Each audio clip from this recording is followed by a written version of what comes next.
Professeur François-Marc Modon, bonjour et bienvenue devant le micro de l'invité politique de nos matinées. Merci, bonjour à tous les auditeurs, bonjour à vous-même et à cette radio que j'écoute beaucoup et que j'aime beaucoup. Vous êtes le directeur de l'ESTIC, auteur du livre Les silences de Paul Biya, analyse d'une communication de pouvoir, mais c'est davantage la voix du journaliste politique, si familière à ce studio de radio que l'on va entendre sur l'actualité de la réédition de Pour le libéralisme communautaire, le livre du président de la République, publié en 1987 et à nouveau publié le 15 mars dernier dans une version actualisée. En sollicitant votre regard sur cette actualité, on ne peut ne pas se tourner vers l'ESTIC qui enseigne l'édition. Et quelle est l'opportunité de rééditer un ouvrage comme celui-là en gardant par exemple le titre intact ? L'opportunité, c'est d'abord la clientèle. Tant qu'il y a une demande, il est opportun de rééditer un livre. Lorsqu'on retrouve le besoin, lorsque le marché l'exige, et quand je dis le marché, c'est symboliquement parlant, tous ceux qui voudraient accéder à cet ouvrage qui est abondamment cité dans les discours publics, eh bien, on le réédite. Les éditeurs, c'est Fabre et Sopecam. Quel est le message politique? Doit-on comprendre que 37 ans après la première publication, la pensée du président de la République n'est toujours pas comprise? Ou bien on va simplement se dire que même en politique, la répétition est la mère des sciences? Même en politique, on a besoin d'avoir le support du maître à penser politique, qui est le président de la République dans notre contexte camerounais. Dans l'espace politique, l'espace public, il y a des taquineries de ce type. Ceux qui entreprennent d'écrire sur les écrits du président se prennent pour des répétiteurs de sa pensée. Pourtant, Monsieur le Président a la réputation d'être peu bavard. Est-ce que le chef parle deux fois? Vous réagissez comment à ce genre de... Le chef ne parle pas deux fois, mais le chef parle bien. Et pour le cas d'espèce, Paul Biya parle bien, il sait parler. Il faut éviter la confusion entre le fait que l'on dise qu'il est silencieux, par option, par tempérament, et le fait que sa parole puisse ne pas être importante à écouter. C'est un bon parleur au sens positif du terme. Lorsqu'il parle, il n'y a aucune coquille. C'est indubitablement un bon produit médiatique. Maintenant, le fait qu'il parle peu ne fait que renchérir la préciosité de sa parole. Avant d'écrire sur le président, vous avez certainement lu Pour le libéralisme communautaire. Pour les moins de 37 ans, c'est-à-dire ceux qui ont l'âge du livre, comment est-ce qu'ils peuvent comprendre le livre, la perspective de la réédition? La réédition ne change pas le contenu, parce que la pensée du président n'a pas changé. On peut faire un peu de cosmétique, republier, changer même d'éditeur, changer de formule, le présenter en format numérique, livre de poche. Je crois que ça n'a pas beaucoup d'importance. Ce qui est important, c'est le message du président.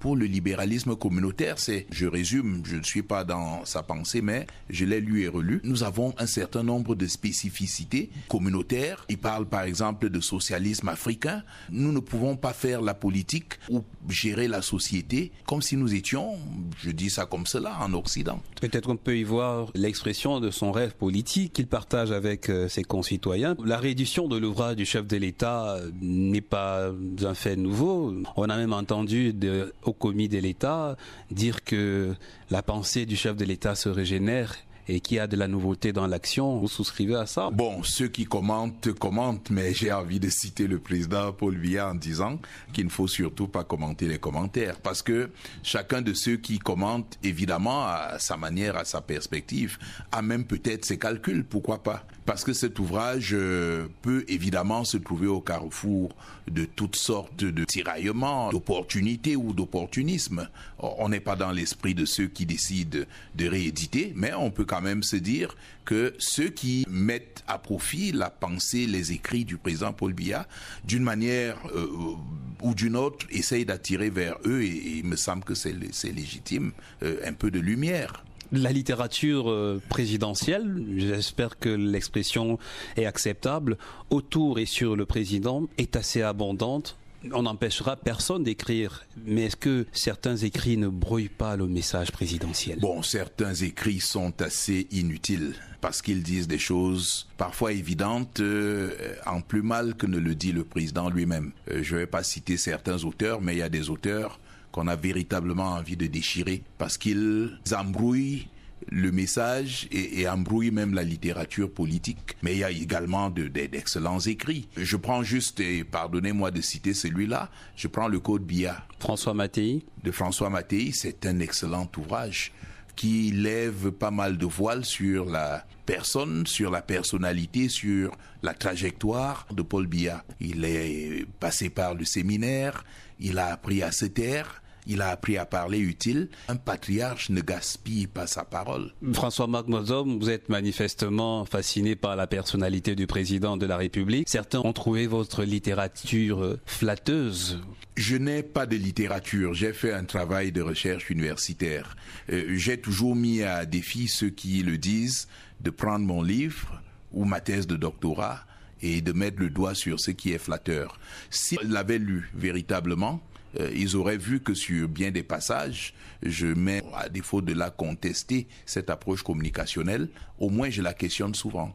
Je pose souvent la question de la corrélation entre, par exemple, le silence et la démocratie. Lorsqu'il prend la parole, par ses petites phrases, par ses formules, même par son ton, porté sur l'humour, l'ironie, de façon naturelle, il appelle qu'on l'écoute. Un discours à bras ouverts et finalement, c'est un homme pour qui il est bon d'agir en homme de pensée et de penser en homme d'action. Entre grandeur politique et splendeur littéraire de sa vision, il y a eu ce rêve qu'il a eu pour ce pays, une société plus humaine, plus solidaire. Et je vais le citer, ceci suppose la conversion des attitudes autoritaires du passé par une politique de participation, d'écoute de la base et d'encadrement des populations aussi bien rurales que citadines. Quel est l'écho que ces phrases ont dans votre esprit? Elles ne font que confirmer ce qu'on se dit au sujet de l'approche, pas seulement communicationnelle, mais politique, sociale du président de la République. Vous savez, vous et moi, combien de fois on s'énerve, on se fâche,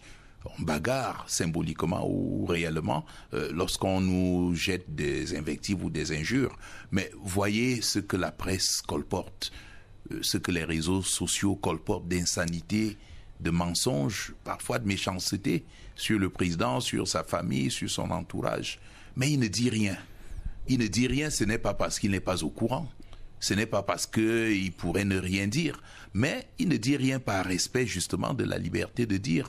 Parce que s'il devait prendre la mouche à chaque fois, je crois que bon nombre parmi nous l'auraient senti passer. Et Dieu sait s'il a, ne serait-ce que par son statut et par sa stature, les moyens de se faire entendre. Un brin de justesse et finalement de justice sociale aussi. Est-ce que le professeur Mononzana, l'un des experts de la littérature présidentielle, Georges Ngango, Sengako, ont appelé l'idée sociale chez Paul Biya. On va feuilleter les journaux et aller voir les unes de Jeune Afrique. Et voici le titre. Paul Biya reprend les chemins des librairies. Est-ce qu'il y a des logiques de marketing derrière tout ce qui réédite les livres du président? Forcément, parce que le président est un bon produit. Je partage avec vous le commentaire que Marwan Benyamed en fait avant de parler des silences de Paul Biya avec vous. C'est un ouvrage à mi-chemin entre l'essai politique et philosophique qui devrait faire parler. Pour le libéralisme communautaire, une pensée dynamique à la mesure des temps présents. Le livre a été réédité par les éditions Fabre et Sopecam en français et en anglais pour nos éditeurs qui nous prennent à l'instant. Le livre de 209 pages se veut une analyse de la situation historique du pays et un inventaire. François-Marc Nodom, les silences du président s'inscrivent dans quelle logique? Le chef qui travaille ne parle pas beaucoup. Le chef parle, mais il ne parle pas comme certains voudraient qu'il parle. En écrivant votre livre, Les silences de Paul Biya, comment espériez-vous qu'il contribue au débat sur la communication politique et même la compréhension du pouvoir du chef de l'État? Vous avez utilisé le mot, je voulais faire comprendre la manière de fonctionner du président Paul Biya. Je voulais faire savoir que, en réalité, le président n'a pas besoin de parler pour un certain nombre de raisons. Au-delà de son tempérament personnel qui est porté à la réserve, il est chef d'État, il tranche, mais surtout il n'a pas besoin de parler tout le temps parce qu'il a des relais, j'ai appelé cela les relais de la communication présidentielle, des gens qui parlent pour lui. Il a le parti RDPC qui relaie sa pensée, sa parole, les communicants aussi bien nationaux qu'expatriés. Il a toute l'administration camerounaise de manière directe ou indirecte. Alors pourquoi voulez-vous qu'il dise ce que d'autres peuvent dire en ses lieux et places. Ce sont des approches d'analyse. Je n'ai pas eu la prétention, moi, d'asséner des vérités. Un sage ne gaspille pas sa parole. Toujours avec un brin de philosophie, on prête à de nombreuses maisons d'édition d'avoir beaucoup d'intelligence des situations, à publier soit à la veille du 24 mars, anniversaire du parti, ou à la veille du 6 novembre. Mais on est en contexte politique. Il n'y a pas d'acte gratuit en politique. En publiant à l'approche du 24 mars, on rappelle quand même que ce parti a un fondateur. À l'occasion du 24 mars, on va avoir à dire et à redire sur son style, sur sa personnalité, sur la trajectoire même de son parti, sur les bons et les moins bons côtés. Donc il n'y a pas de hasard en politique. Il n'y a pas d'acte gratuit, je vous prends cette expression à la bouche. On va se donner une petite liberté de communauté pour tâter avec nos yeux vos poches.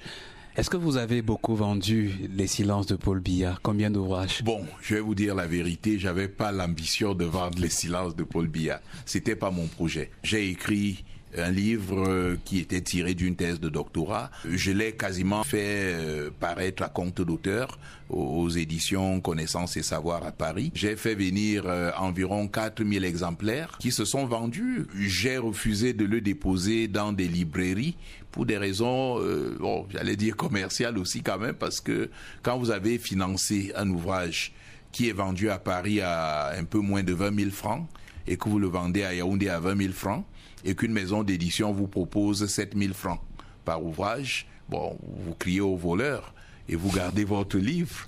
Donc, en ce moment, au moment où je vous parle sur les 4000 exemplaires, je crois que l'éditeur doit en détenir encore à peine une vingtaine. Je crois que ça ne se passe pas si mal, mais je redis que ce n'était pas ma préoccupation première. Et la stratégie éditoriale, marketing n'était pas mal. J'imagine que vous allez repartir au pas de course à l'ESSIC où vos étudiants vous attendent. Je vais surtout rentrer à la maison pour me conformer au code vestimentaire de l'ESSIC. François-Marc Modom, merci d'avoir accepté d'être l'invité politique des matinées de la CRTV. Merci de m'avoir invité. Une fois de plus, bonjour à tous vos auditeurs. À très bientôt.